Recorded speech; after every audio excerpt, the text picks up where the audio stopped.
আসসালামু আলাইকুম। আমার পেজে সকলকে ওয়েলকাম। আশা করি সবাই অনেক ভালো আছেন। আলহামদুলিল্লাহ আমিও অনেক ভালো আছি। আজকে আপনাদের সাথে একটি রেসিপি নিয়ে হাজির হয়েছি। কিভাবে অল্প সময়ের ভিতরে এবং ঘরে থাকা কিছু উপকরণ দিয়ে গরুর মাংসের চপ বানানো যায়, আজকে আপনাদের সাথে সেটাই শেয়ার করব। তো আমার এই ভিডিওটি না টেনে সম্পূর্ণভাবে দেখবেন, তাহলে একটু হলে উপকারে আসবে। আর যদি আমার এই ভিডিওটি আপনাদের কাছে ভালো লাগে, অবশ্যই আমার এই চ্যানেলটি সাবস্ক্রাইব করবেন এবং কমেন্ট করে জানাবেন কেমন হয়েছে, যাতে আমি নতুন নতুন ভিডিও দিলে আপনারা খুব সহজে তা পেয়ে যেতে পারেন। আর অবশ্যই একটি লাইক দিয়ে দেবেন, তাহলে এসব লাইক আমাকে মোটিভেশন করবে নতুন নতুন ভিডিও বানাতে। তো শুরু করা যাক। গরুর মাংস বানানোর জন্য আমার যা যা লাগছে, এখানে আমি গরুর মাংসের কিমা রেখেছি। কিমাগুলো একদম আমি সুন্দর করে দেখে নেন, একদম ঝুরঝুরা করে রেখেছি। তো এখানে আমি প্রায় হাফ কেজির মতো গরুর মাংস নিয়েছি। আপনারা পরিবারে যে কয়জন সে অনুযায়ী গরুর মাংস নেবেন। তারপরে আমি এখানে নিয়েছি ময়দা, প্রায় এখানে 2 কাপের মতো ময়দা আসছে। আর এখানে নিয়েছি আমি হলুদের গুঁড়া 2 চা চামচ, নিয়েছি আমি সজের গুঁড়া, লবণ, এখানে আছে হলুদের গুঁড়া। তো একটা আমি ডিম নিয়েছি, ডিম অপশনাল, আপনার দিলে দিতেও পারেন, না দিলে দিতে পারেন। এখানে আমি নিয়েছি পেঁয়াজ কুচি, পেঁয়াজটা নিয়েছি মাঝারি সাইজের এবং একদম ঝুরঝুরা করে দিয়েছি। এখানে আছে লঙ্কা, লঙ্কা আপনাদের স্বাদ অনুযায়ী নেবেন, যে যতটা ঝাল খেতে পছন্দ করেন ঠিক ততটাই নেবেন। এখানে আছে জিরা বাটা, আদা বাটা, আর নিয়েছি বেসন। বেসন আপনাদের চপটা একদম মুসমুসো করতে সাহায্য করবে, অপশনাল। বেসন আপনার নিতেও পারেন, নাও নিতে পারেন। তো শুরু করা যাক।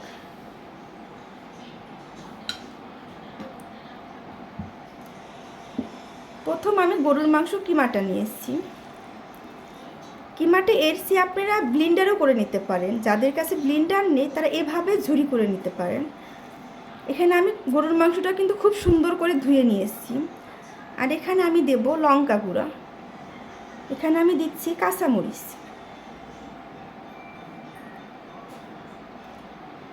যে যেমন ঝাল খেতে পছন্দ করেন সেরকম কাঁচামরিচটা দিয়ে দেবেন। এখানে আমি দিয়ে দিচ্ছি পেঁয়াজ কুচি, পেঁয়াজটা বেশি দিলে ভালো লাগে। তো এখানে আমি মাঝারি সাইজের একটা পেঁয়াজ কুচি নিয়েছি।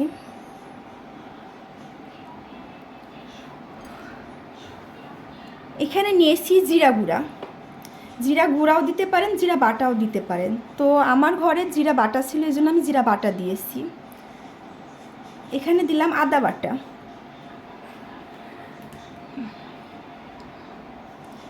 আর নেব হলুদের গুঁড়া। এখানে আমি 2 চা চামচ হলুদের গুঁড়া নিয়েছি, আপনারা হলুদের গুঁড়া নেবেন।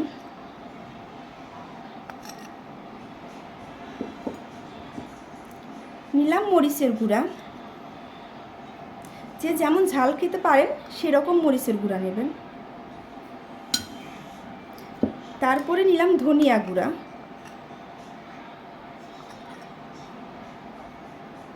এরপরে নেব লবণ।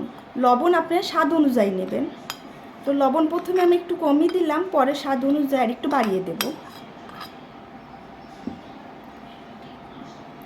এবার এর ভেতর নিয়ে নিলাম বেসন। বেসনটা প্রায় এখানে আমি 2 চা চামচ নিয়েছি, সবখানে বেসন আমি দিয়ে দিলাম। সবগুলো উপকরণ এখন একটু আমি ম্যারিনেট করে নেব। আমি চামচ দিয়ে ম্যারিনেট করে নিচ্ছি, আপনারা এখানে হাতও লাগাতে পারেন। তো সবগুলো উপকরণ খুব সুন্দরভাবে আমি মিশিয়ে নিচ্ছি।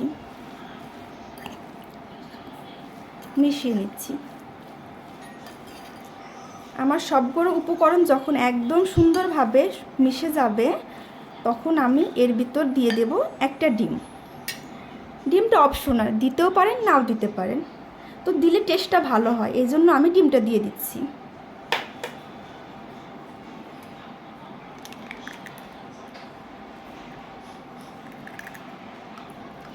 ডিমটা দিয়ে দেওয়ার পর আমি আরেকটু ম্যারিনেট করে নেব। এটা খুব সুন্দর করে ম্যারিনেট করে নিতে হবে, যাতে সবগুলা মশলা আপনার মাংসের সাথে মিশে যায়।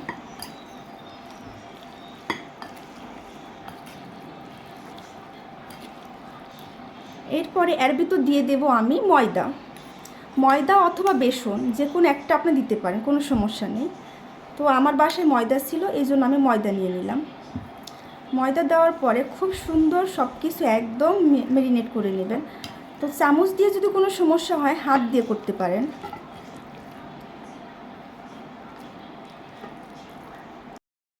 আমি চামচ দিয়ে ম্যারিনেট করছি, আপনাদের চামচের সমস্যা হলে হাত দিয়েও করতে পারেন, কোনো সমস্যা নেই। আমি হাত দিয়ে সুন্দর করে ম্যারিনেট করে নিয়েছি। এবার আপনারা খেয়াল করবেন মাংসটা জানি ঠিক এরকম হয়, যাতে একটা মাংস আর একটার সাথে সুন্দরভাবে শক্ত হয়ে লেগে থাকে, যেন ছেড়ে না যায়। অবশ্যই এটা খেয়াল রাখবেন, ডোটা জানি ঠিক এরকম হয়, একদম পাতলাও না আবার একদম শক্তও না, ঠিক এরকম ডোটা হবে।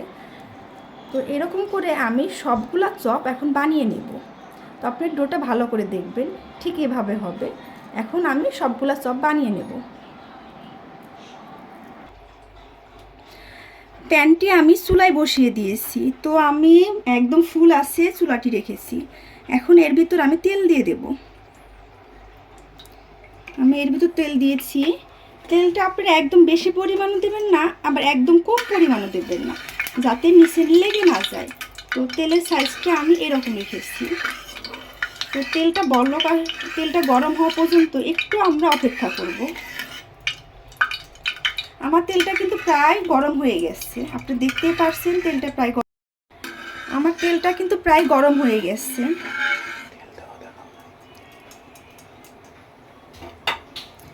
এখন এর ভিতর আমি মাংসের চপটা ছেড়ে দেব। তো চপটা একটু পাতলা পাতলা আমি করে নিয়েছি, যাতে ভিতরে কাঁচা না থাকে, একদম সুন্দরভাবে সেদ্ধ হয়ে যায়। আর সাইজটা একটু ছোট ছোট রাখবেন, যাতে দেখতে ভালো লাগে। আর একটু পাতলা পাতলা করে দেবেন, যাতে খুব সহজে সেদ্ধ হয় এবং দেখতেও ভালো লাগে। তো আমার প্যানটা প্রায় গরম হয়ে গেছে। এখন এর ভিতর আমি চপগুলা ছেড়ে দেব।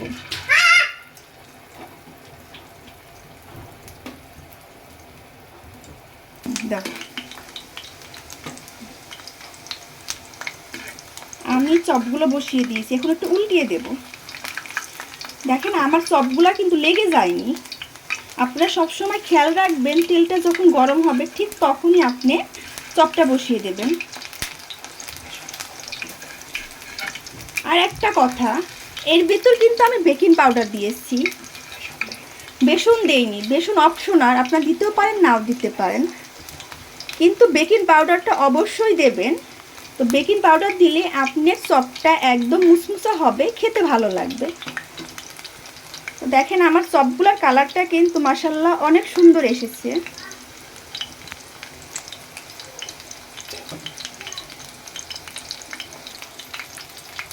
এই চপটা কিন্তু অবশ্যই একটু সময় নিয়ে ভাজবেন। যদি আপনারা লো আঁচে ভাজেন হয়তো উপরে আপনাদের সুন্দর হবে, কিন্তু ভিতরে কাঁচা থাকবে। এজন্য আমি চুলার আঁচটি কিন্তু একদম মাঝারি সাইজ রেখেছি, যাতে আমার কাঁচা মাংসগুলো ভিতরে একদম সুন্দরভাবে সেদ্ধ হয়ে যায়। মাঝে মধ্যে একটু একটু চাপ দিয়ে ধরবেন, যাতে ভিতরে মাংসটা সেদ্ধ হয়ে যায়। ঠিক আমি যেভাবে করছি এভাবে যদি খেয়াল করেন, আপনাদের চপগুলা খেতে কিন্তু দুর্দান্ত লাগবে। তো আমি মাঝে মধ্যে একটু একটু উল্টিয়ে দিচ্ছি।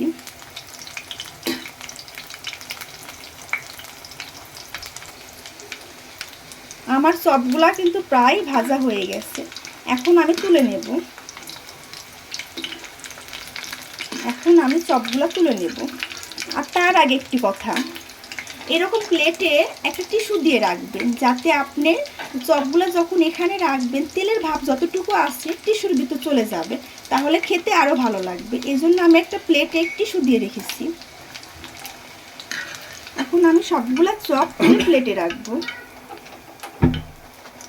দেখেন আমার চপগুলার কালার কিন্তু মাশাআল্লাহ অনেক সুন্দর এসেছে। আপনাদের দেখাবো আমার চপগুলা ভিতরে কেমন হয়েছে।